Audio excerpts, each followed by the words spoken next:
오늘 아침 묵상할 하나님의 말씀은 열왕기상 9장 10절에서 28절까지 말씀입니다.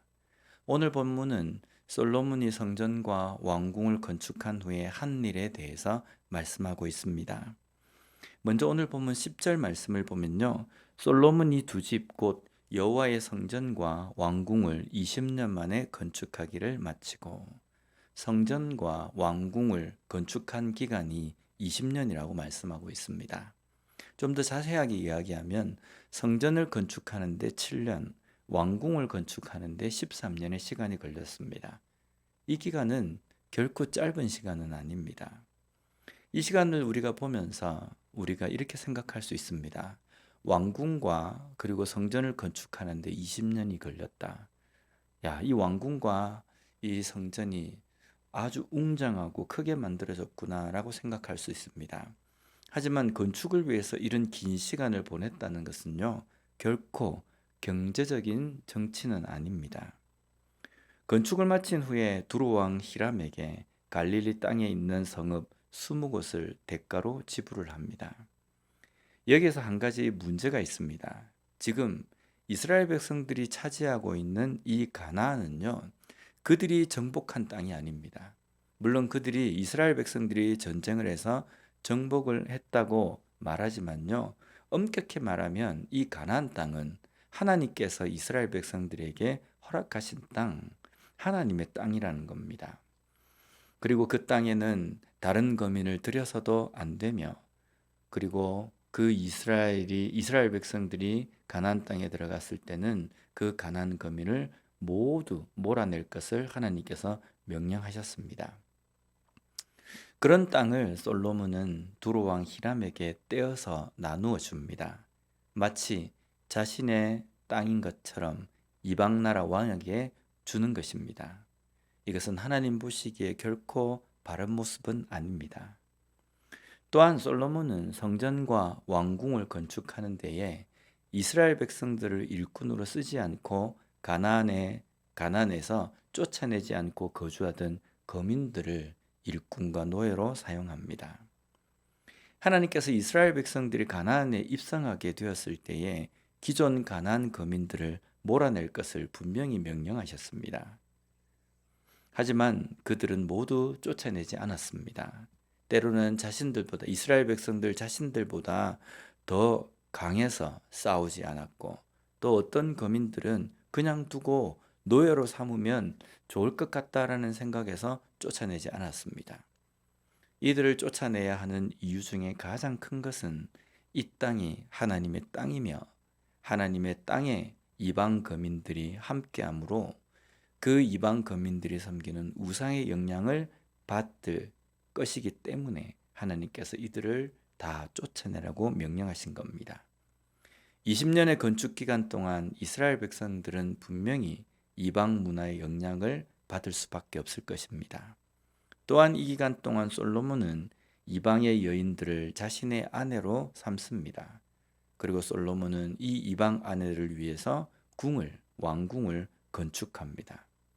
이것이 바로 솔로몬이 하나님을 떠나게 되는 시작이고, 이스라엘 백성들이 하나님을 떠나 이방 문화에 젖어들기 시작하는 시초라고 말할 수 있습니다. 우리의 삶에서 거룩은요, 구별됨입니다. 구별됨은 세상과의 구별이고 세상의 문화와 구별되는 것입니다. 세상의 문화에 물들지 않고 거룩함을 지키기 위해서는 철저하게 끊어야 합니다. 나는 결코 유혹에 넘어가지 않는다고 장담하는 것은 어리석은 것입니다. 만약에 내 삶에 그런 문화들이 슬며시 들어오는 것을 조금이라도 양보한다면 금세 우리의 삶이 세속의 문화에 젖고 영향을 받게 된다는 겁니다. 나는 거룩한 백성답게 거룩함을 유지하며 살아가고 있습니까? 솔로몬에게 땅을 받은 히람은 그 땅을 13절 말씀에 보면 가불 땅이라고 이름합니다. 13절 말씀을 보면요, 이르기를 내 형제여 내게 준 이 성읍들이 이러한가 하고 이름하여 가불 땅이라 하였더니 그 이름이 오늘까지 있느니라. 여기에 가불이라는 이 단어는요, 고대 페니키아의 말에서 유래한 언어입니다. 뜻은 굳고 메마른 땅이란 뜻입니다. 이 땅은 갈릴리 지역의 20개 성읍을 포함하고 있는 지역입니다. 히람이 이 땅을 가치가 없는 땅이라고 이름한 것은 자신이 제공한 것에 비해서 솔로몬이 제공한 대가가 너무 터무니없이 적기 때문입니다. 그리고 솔로몬은 히람으로부터 금 120달란트를 받습니다. 히람으로부터 받은 이 금 120달란트가 어떤 것인지 정확한 근거는 없습니다. 그러나 솔로몬이 히람으로부터 받은 이 돈은 그 당시에 노예 약 20만 명의 몸값에 해당하는 엄청난 금액입니다. 당시 노예를 살 수 있는 돈으로 환산을 하면 20만 명의 노예를 살 수 있는 돈입니다. 어떤 신학자들은 이것은 성전과 궁을 건축하기 위해서 솔로몬이 국고를 모두 소진했기 때문에 히람으로부터 빌린 것이다 라고 말합니다. 또 어떤 신학자들은요, 솔로몬의 사치의 한 부분을 말해주고 있다라고 말하기도 합니다. 그러나 지금 솔로몬은 이방 나라 왕과 엄청난 금액의 금으로 교류를 하고 거래를 하고 있는 겁니다. 이 금은 분명히 궁의 국고에 저장될 것입니다.